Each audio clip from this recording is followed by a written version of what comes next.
हर बेटे को अपने मरे हुए पूर्वजों के नाम याद दिलाना चाहिए। राजघरानों में देखना, मैं जयपुर में गया था, एक उन्होंने स्थान दिखाया जिन्होंने हर पूर्वज की उन्होंने मूर्ति बना के रखी है, फोटो, इतने साल पहले ये तो जब वो युद्ध पे जाते हैं तो उस कमरे में जरूर जाते हैं, उस युद्ध में जाते उन सब से एक एक के योद्धा से एक एक पूर्वज के सामने जाकर के अनुमति लेते हैं और उनके चरित्र को, आप मेरे पूर्वज ऐसे थे। जब भी कोई संकट आता है, मन विक्षिप्त होता है, राजा उस कमरे में जाता है जहां पूर्वजों के फोटो टंगे रहते हैं। आप लोगों को भी अपने घरों में अधिक से अधिक मरे हुए पूर्वजों की फोटो जरूर रखना चाहिए। घर के चित्र बताते हैं कि इस घर का चरित्र क्या है। जितने पूर्वज हो सके, जितने पुराने को रख सके, आज से शुरू कर दीजिए।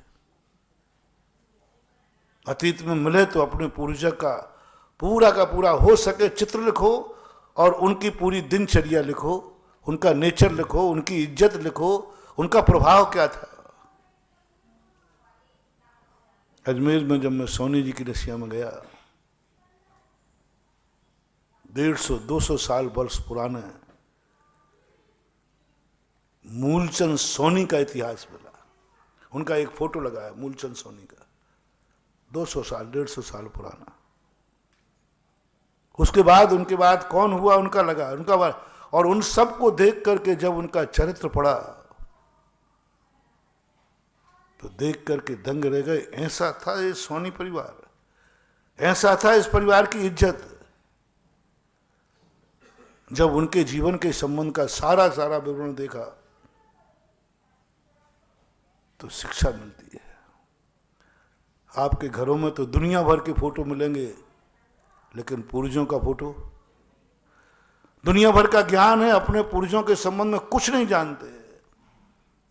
इसलिए आज मैं ये कहना चाहता हूं, हर व्यक्ति को, मेरे भक्तों को, अपने मरे हुए लोगों के नाम याद करो, मरे हुए लोगों की फोटो इकट्ठी करो, मरे हुए लोगों का जीवन चरित्र याद करो।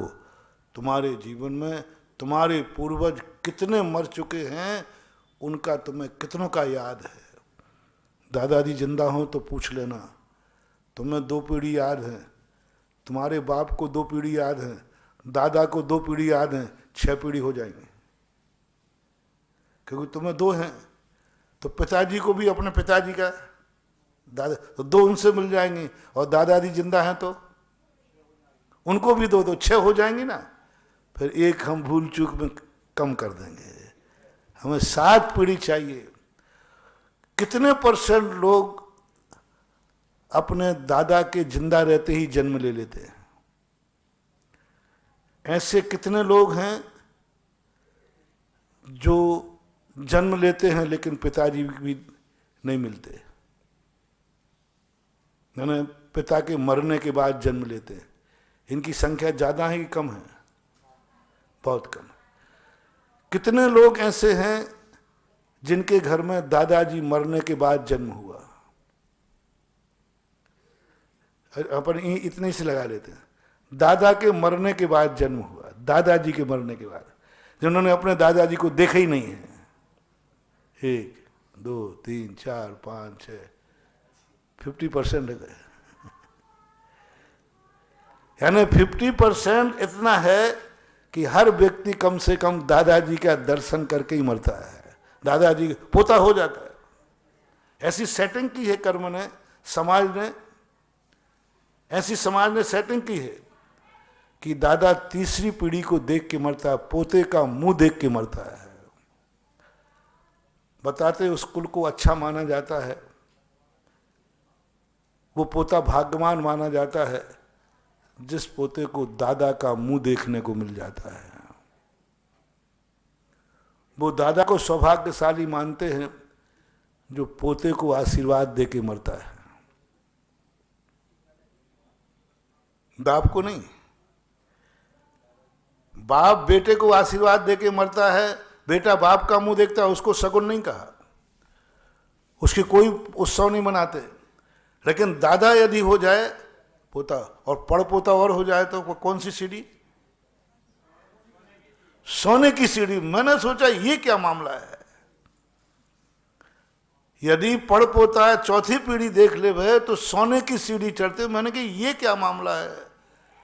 जब मैंने इसको शास्त्रों से संस्कृति से देखा तो बड़ा रहस्य निकला कि वह दादा भाग्यवान है जो चौथी पीढ़ी को आशीर्वाद दे के मर रहा है, और वो पोता धन्य भाग्यवान है जो दादा के दादा का मुंह देख करके जन्म रहा है।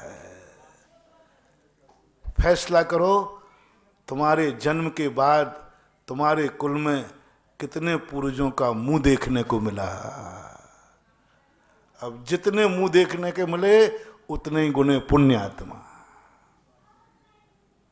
कितना मुंह देख करके दादा परदादा। ये रूढ़ियां कोई ऐसे रूढ़ियां नहीं है सोने की सीढ़ी चढ़ाना।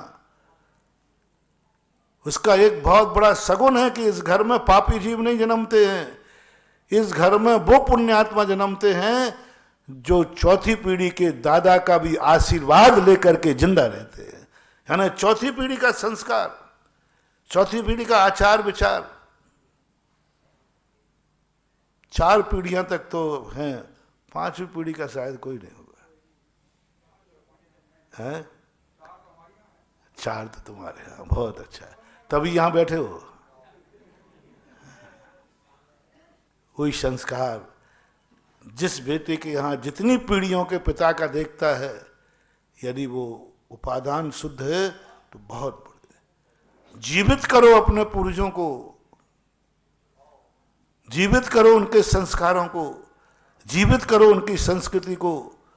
सुनाओ मेरे 7वीं पीढ़ी के दादाजी ऐसे थे, ऐसा जीवन था, ऐसी चर्या थी, ऐसे जीते थे। अपने बेटे को सुना के मरना